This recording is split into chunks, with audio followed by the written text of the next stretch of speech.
Welcome. In this video I'm going to show you how you can pair this Creative Muvo Mini speaker with your iPhone.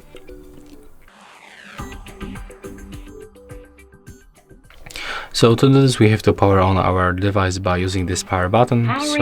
Click on it once and then click on the Bluetooth button to enter the pairing mode.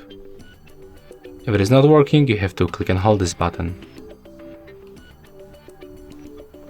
Pairing mode. As you can see, device to connect. Right now it's in the pairing mode, so we have to simply go to the settings on our iPhone, go to the Bluetooth and turn it on by tapping on the switcher. Take a look for the other devices list, find your Creative Muvo Mini, and after a few seconds we will be successfully connected. And as you can see, there it is. Thank you guys for watching. Leave thumbs ups, comments and subscribe to our channel.